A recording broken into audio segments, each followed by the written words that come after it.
If you're finding it tough to clear stages in Love and Deepspace, like the Orbit Trials or grinding for diamonds in the Hunter contest, don't worry, you're not alone. Battles can get challenging, especially if you're unsure how to make the most of your team. In this video, we'll dive into Zayne's companions, how to unlock them, their strengths, and tips for using them effectively. There are two types of companions in this game. First, Myth Companions, which you unlock by collecting 5-star solar memory pairs. They're generally stronger and can be leveled up for even better bonuses. Then there are non-myth companions, which you unlock just by playing the game. When picking companions, think about the type of stage you're up against. If it's a boss stage, you're likely dealing with a single tough enemy that has high HP and special tricks. Mob stages, on the other hand, have lots of smaller enemies, meaning you'll be running around more to take them down. Another factor is proto field colors. If you match the colors, breaking shields becomes easier. But if you don't match, you'll need to rely on proto cores to help, which can make things more challenging but lets you focus on fewer memories. A recent update with the match helper lets you see the enhancement of the substats in a proto core. Just to make it simple, the higher the value, the better. And if you're not familiar with this feature, the match helper lets you sort out your proto cores and recommend which stats are ideal for each myth companion. For a deeper dive into proto cores and builds, check out our other video after this one. We'll share the link below. Oh, and just a gentle reminder, this is where the skills are. Now, let's break down everything you need to know about Zayne's companions and how to use them to dominate in Love and Deepspace. Let's start with the Linkon Doctor companion. You can unlock him by getting any Zayne memory through the wish system or automatically after clearing under Deepspace Chapter 2-4, where you'll get a starter Zayne memory as a reward. Linkon Doctor is a support-focused companion who deals AoE or area of effect damage, making him great for handling groups of enemies. His passive skill boosts his damage by 20% against frozen enemies, which he can freeze for 4 seconds.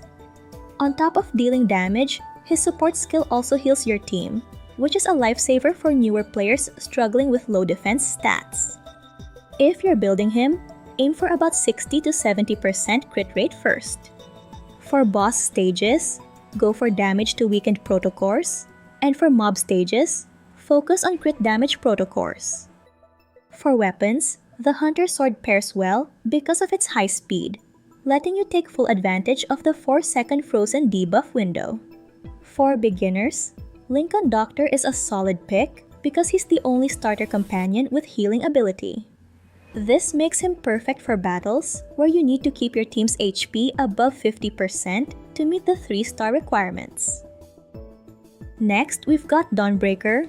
You can unlock him after finishing under Deepspace Chapter 314. His resonance skill heals both you and him when it hits a target. It then activates the reverberation state for 8 seconds.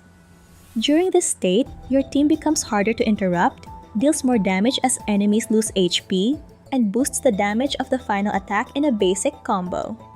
Plus, if you defeat an enemy during reverberation, his passive skill kicks in, reducing all cooldown timers by 2 seconds and restoring some skill energy. These effects can trigger every 3 seconds, so it's super useful for battles with mobs. While it does state single target here, in my experience, Dawnbreaker is ideal for fights with lots of enemies. He even has AoE damage. And as long as your team has enough attack power to knock out enemies within the 8-second reverberation window, you can keep shortening cooldowns and restoring energy, letting you spam more skills throughout the fight. For builds, focus on hitting 60 to 70% crit rate first. Use damage to weaken proto cores for boss battles and crit damage proto cores for mob fights. As for weapons, the Hunter firearm works best with Dawnbreaker since its quick attacks help maximize the damage boost from combo finishers during the reverberation state. Next up is Medic of the Arctic, a companion you unlock after getting 6 Zayne memories that are 4-star or higher. This companion is all about support and utility. His passive skill provides constant healing, speeds up skill energy recovery by 25%, and regularly clears any debuffs. Pretty handy when facing enemies that pile on status effects. His support skill deals AoE damage, and the empowered version adds even more damage while freezing enemies for 4 seconds. Pair that with his resonance skill, which boosts your attack damage by 40% for 8 seconds, and you've got a solid mix of healing, crowd control, and damage buffing. Medic of the Arctic is great for levels where debuffs are a problem, or when you need extra help breaking shields and weakening enemies. I find his abilities shine in both mob and boss fights, though he depends on your damage output to maximize his potential. For builds, aim for 60 to 70% crit rate. Use damage to weaken protocores and oath recovery protocores for boss stages, while crit damage protocores and expedited energy protocores are better for mobs. His 40% damage boost works with any weapon, so you're not locked into a specific type, just go with what fits your playstyle. Hunter Claymore is also a good option for higher damage, but only if you're familiar with it. Let's talk about Myth Companions, starting with Foreseer. You can unlock him by getting the FS Memory Pair, the 5-star Memories Forever Sealed, and Promise Everlasting, which are available in the standard X-Space Echo banner or through limited event banners. We have a separate video that explains how to get the memories you want and things to consider whenever you're planning to pull in the different banners. You can check it out after this video. Going back, I find that Foreseer is an all-rounder. He deals heavy AoE damage, which is good for both boss and mob stages. His abilities revolve around Divine Prayer stacks, which boost his effectiveness. He starts with 1 stack in battle and can hold up to 5. You can earn stacks by finishing the basic attack combo, using his resonance skill, or using the skill from his exclusive weapon. By spending a stack during a charged attack, he unleashes an AoE attack that scales with his attack and defense stats. His support skill adds shields to both Foreseer and you, absorbing damage equal to 240% of his defense. In its empowered version, it also gives a Divine Prayer stack and triggers Eternal Sin directly at your location. Foreseer's unique trait is that his damage output relies on defense stats, which makes defense-focused builds essential. His rank bonuses also add layers to his utility. At rank 1, you get faster Ardent Oath charges, so you can skip Oath recovery protocores. At rank 2, you get extra energy charge for more skill uses and damage. And at rank 3, you'll get boosted damage and quicker Divine Prayer stacking. Remember, ranking up means you pull duplicates of the same memory, but in this instance, you'd need memories of both pairs at the same rank to get the bonus. When building Foreseer, focus on defense substats in your protocores. For solar memories, start with Oath Recovery and Expedited Energy. After rank 1, swap Oath Recovery for another Expedited Energy. For lunar memories, use damage to weaken protocores for boss fights and crit damage protocores for mobs, ensuring you have at least a 60 to 70% crit rate. Foreseer's exclusive weapon, Everlasting Song, is the best match for him. Its abilities sync perfectly with his skills, making your setup even stronger. Also, heal anyone? If you're having difficulty in dodging, Foreseer is definitely one of beginner-friendly myth companions.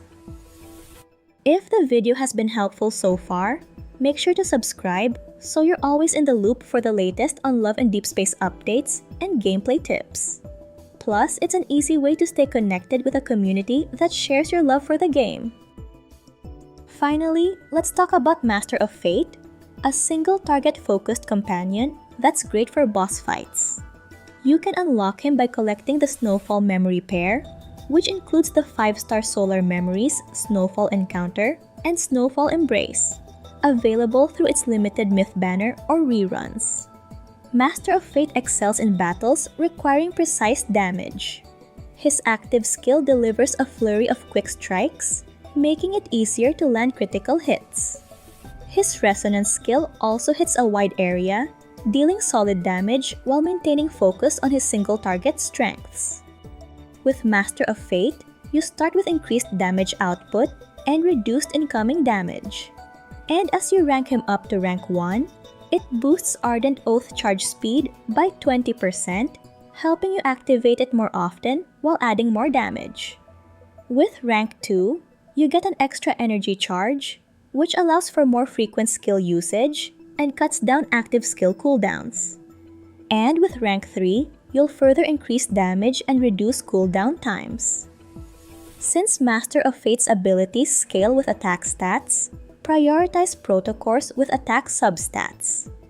For Solar Memory protocores, start with Oath Recovery and Expedited Energy or Oath Strength.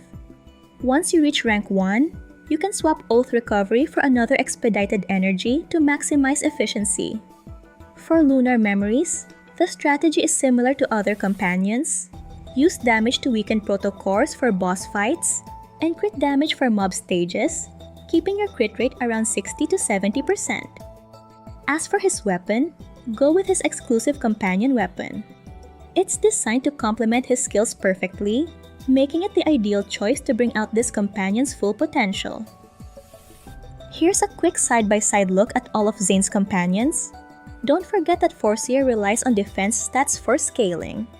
Each companion has unique strengths, and understanding how to use them really helped me push through tough orbit trials and even farm more diamonds in the Hunter contest. Hopefully, this gives you a clearer picture of their abilities and how they can fit into your team. Still feeling a bit lost with all the terms? No worries, because up next, we're diving into the basics. We'll break down protocores, explain their attributes, and share some easy-to-follow builds and strategies to help you tackle any stage. It's gonna be a good one, so stick around and I'll catch you there.